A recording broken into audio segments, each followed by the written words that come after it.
That's right, we're back. It's the DAZN Boxing Show brought to you by Torres Brandy. Mastery and tradition since 1928. Big weekend of fights. We want to break them all down here on the opening bell. Barack, we'll start with Josh Warrington. Look, big win over Kiko Martinez. We all know those guys already fought. It was a long time. There was a big gap between their second fight.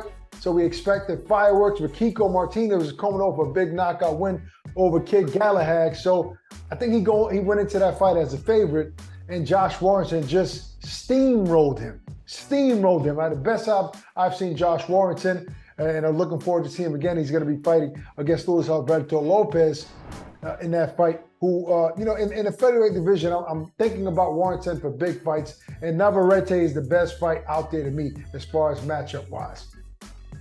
Listen, I believe that this fight against Lopez is a very, very dangerous fight. I think that people counted him out after the Ruben Villa fight, but since then he has 9 straight wins, 7 of them knockouts, and he kind of like switched up his game in the middle of that journey, where he's elusive, he's on his toes, he's tricky, he's slick. He's kind of like, I hate to say it, Nassim Ahmed, throwing punches from many different angles with power, maybe more power than Josh Warrington. Josh Warrington has about 8 knockouts, so I think this is a really, really tough fight.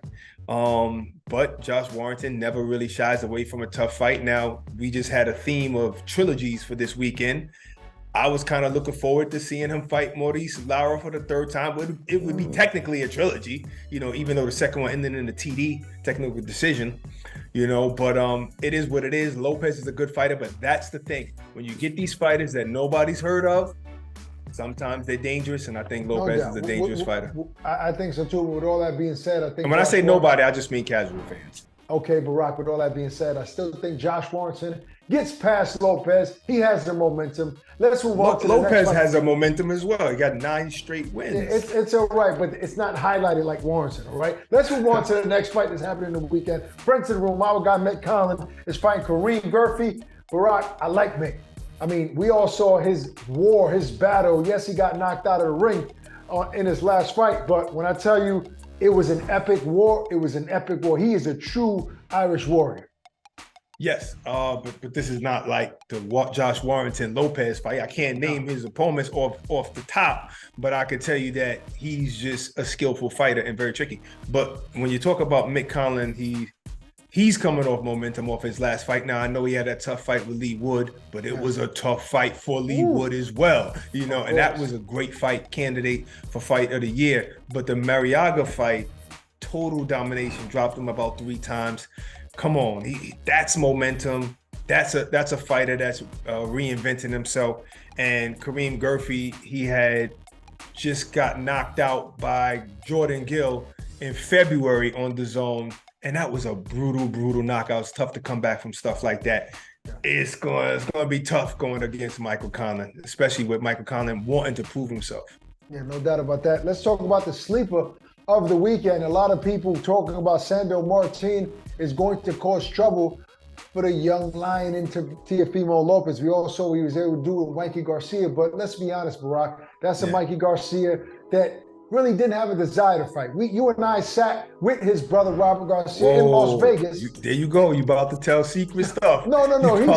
You about to tell secret conversations. Should I hold on? Go. Okay. I'm sorry. I can't let you guys know. Barack is checking me right now. We be having some private conversations with people, and sometimes I'll be giving y'all too much information too fast. All right. Exactly. So let me reel it back a little bit. All right. That wasn't the best version of Mikey Garcia. That's it. No, that's it. Period. It wasn't. It wasn't the Mikey. It wasn't the Mikey whose style I fell in love with before Spence. The Mikey who was very, very dominant, who nobody can beat, who was supposed to fight Loma back then when they were in their primes. And but with all that being said, Barack, he's still fighting. Sandor Martin is still a guy that's game and has skill and is tricky. No, regardless of the fact, got to understand something. When a fighter is great like Mikey Garcia, a lesser version of Mikey Garcia can still beat a lot of probably every B fighter there is. So if Sandor Martin was just a B fighter, he would have gotten beaten that night, and that's all I'm saying. I think Sandor Martin is a top fighter. I think Teofimo Lopez is special.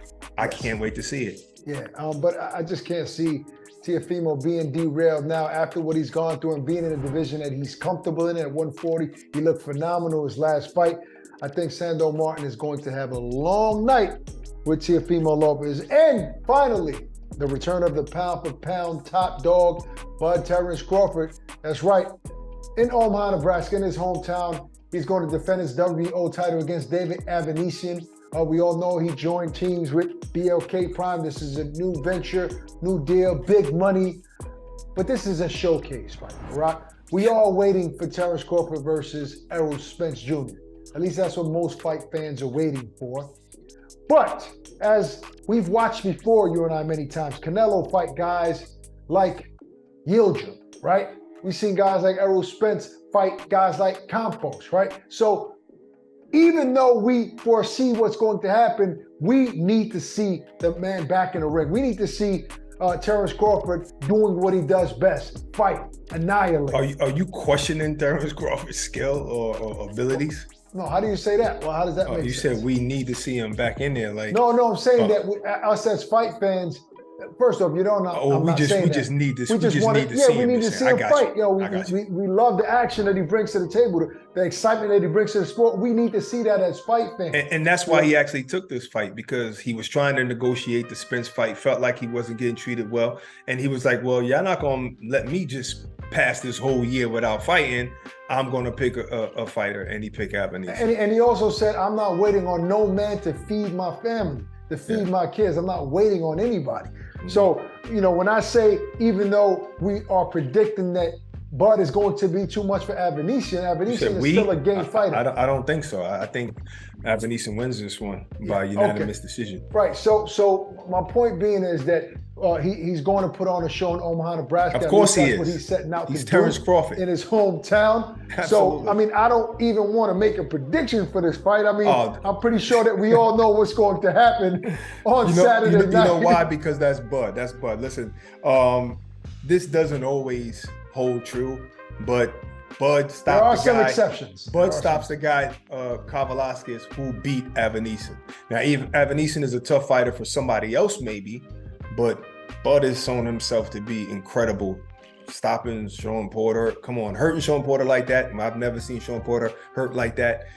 But he's been special since the Gamboa days. He's been special since he stepped up in weight and beat the guy who knocked out Amir Khan, you know what I mean? But he was way bigger than Bud. Bud has been special since day one, and this should be the same outcome. We shouldn't see anything less than special in this on Saturday night. So we got a lot of boxing for you on the 10th of December. Hope you guys enjoy it. And maybe next year we'll get that fight that we're waiting for, Bud versus Spence. But he has to get past Avanesian. And I want to see, once we get that fight, what is the boxing fans going to complain about now? That's it. That's the last fight we're waiting for, where you say the best don't fight the best. That's the last fight. They'll find something to complain about. You know that. This is boxing. It never happened. All right. Hopefully they're happy with this show, though, because that's it for us. And again, presented to you by Torres Brandy, Mastery and Tradition since 1928. Peace and love. Stay safe. Enjoy your weekend.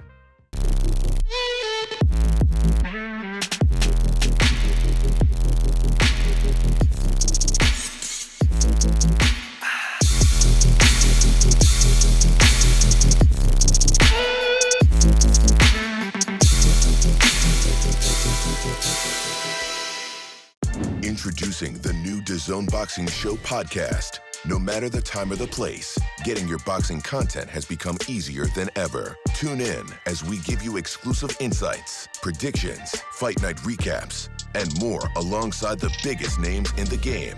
All for free. Available globally every Thursday across all audio streaming platforms, and with new episodes dropping weekly to give you the latest news. Just type in the DAZN Boxing Show podcast, listen in, and enjoy.